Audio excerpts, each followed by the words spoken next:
Hi ಎಲ್ರಿಗೂ Kavita village life ಚಾನಲ್ಗೆ ಸ್ವಾಗತ. ಇವತ್ತಿನ ವಿಡಿಯೋದಲ್ಲಿ ನಾನು ಬೆಳ್ಳುಳ್ಳಿ ಲಾಲಿಪಾಪ್ನ ಹೇಗೆ ಮಾಡೋದು ಅಂತ ತೋರಿಸ್ತಾ ಇದ್ದೀನಿ. ನಾನು ಎರಡು ಕಲರಲ್ಲಿ ಮಾಡಿದ್ದೀನಿ, ಒಂದು ಗ್ರೀನ್ ಮತ್ತು ರೆಡ್ ಕಲರಲ್ಲಿ ಮಾಡಿದ್ದೀನಿ. ಇನ್ನೂ ಯಾರು ಈ ಥರ ಬೆಳ್ಳುಳ್ಳಿ ಕಬಾಬ್ದು ಟೇಸ್ಟ್ ನೋಡಿಲ್ಲ, ಸಿಂಪಲಾಗಿ ನೋಡಿಕೊಂಡು ಮಾಡ್ಕೊಂಡು ಒಂದು ಸಲ ಟೇಸ್ಟ್ ನೋಡಿ ಹೇಗಿದೆ ಅಂತ. ಇದಕ್ಕೆ ನಾನು ಫಸ್ಟಿಗೆ ಕೆಲವೊಂದು ಇಂಗ್ರೀಡಿಯೆಂಟ್ಸ್ನ ಪೇಸ್ಟ್ ರೀತಿ ರೆಡಿ ಮಾಡ್ಕೊತಾ ಇದ್ದೀನಿ. ಅದಕ್ಕೆ ನಾನು ಏನೇನು ತೊಗೊಂಡಿದ್ದೀನಿ ಅಂತ ತೋರಿಸ್ತೀನಿ. ಇದಕ್ಕೆ ಬೆಳ್ಳುಳ್ಳಿ ಜಾಸ್ತಿ ತೊಗೋಬೇಕು, ಬೆಳ್ಳುಳ್ಳಿ ಕಬಾಬ್ ಆಗಿರೋದ್ರಿಂದ ಬೆಳ್ಳುಳ್ಳಿ ಜಾಸ್ತಿ ತೊಗೋಬೇಕು.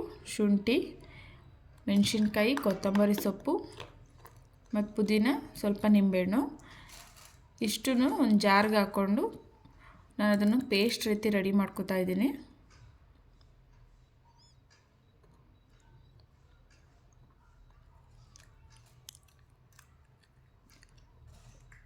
ಎಲ್ಲ ಪುದೀನ, ಹಸಿಮೆಣಸಿನ್ಕಾಯಿ ಇವೆಲ್ಲ ಹಾಕಿರೋದ್ರಿಂದ ಪೇಸ್ಟು ಗ್ರೀನ್ ಕಲರಲ್ಲಿ ಬರುತ್ತೆ. ಆವಾಗ ಕಬಾಬ್ ಕೂಡ ಗ್ರೀನ್ ಕಲರಲ್ಲೇ ಬರುತ್ತೆ. ನೋಡಿ, ಈ ರೀತಿ ಪೇಸ್ಟ್ ರೆಡಿ ಆಯಿತು.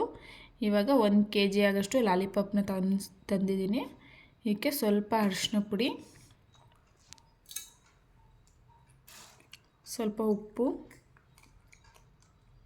ಮತ್ತು ಕಾರ್ನ್ಫ್ಲೋರ್ನ ಸ್ವಲ್ಪ ಜಾಸ್ತಿನೇ ಹಾಕಬೇಕು, ಆವಾಗ ಒಂದು ಸ್ವಲ್ಪ ಕ್ರಿಸ್ಪಿಯಾಗಿ ಬರುತ್ತೆ.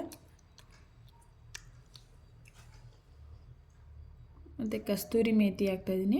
ಇದನ್ನು ಹಾಕೋದ್ರಿಂದ ಟೇಸ್ಟು ಡಿಫ್ರೆಂಟಾಗಿರುತ್ತೆ. ಇವಾಗ ಏನು ರುಬ್ಬಿಟ್ಟಿದ್ದೆ ಆ ಪೇಸ್ಟ್ನೆಲ್ಲ ಇದಕ್ಕೆ ಆ್ಯಡ್ ಮಾಡ್ತಿದ್ದೀನಿ.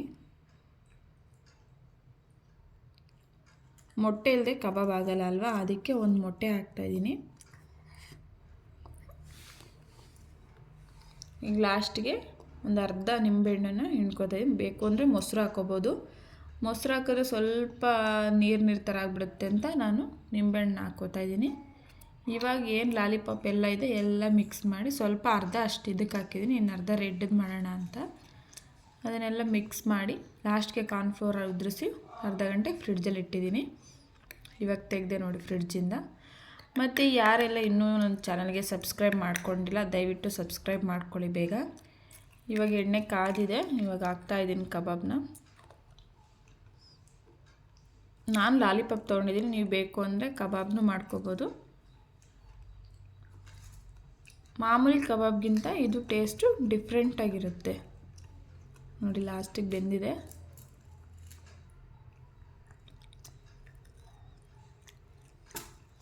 ಇದು ಗ್ರೀನ್ ಕಲರಲ್ಲಿ ಮಾಡ್ಕೊಂಡಿದ್ದೀನಿ.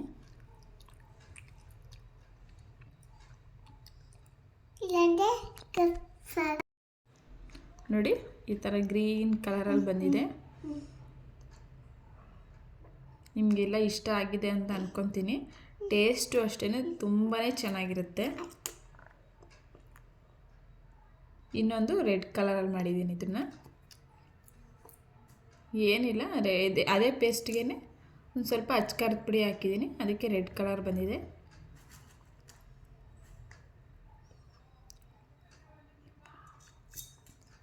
ಇವಾಗ ಹೇಗಿದೆ ಅಂತ ಒಂದು ಸಲ ಟೇಸ್ಟ್ ಮಾಡೋಣ. ತುಂಬ ಚೆನ್ನಾಗಿದೆ.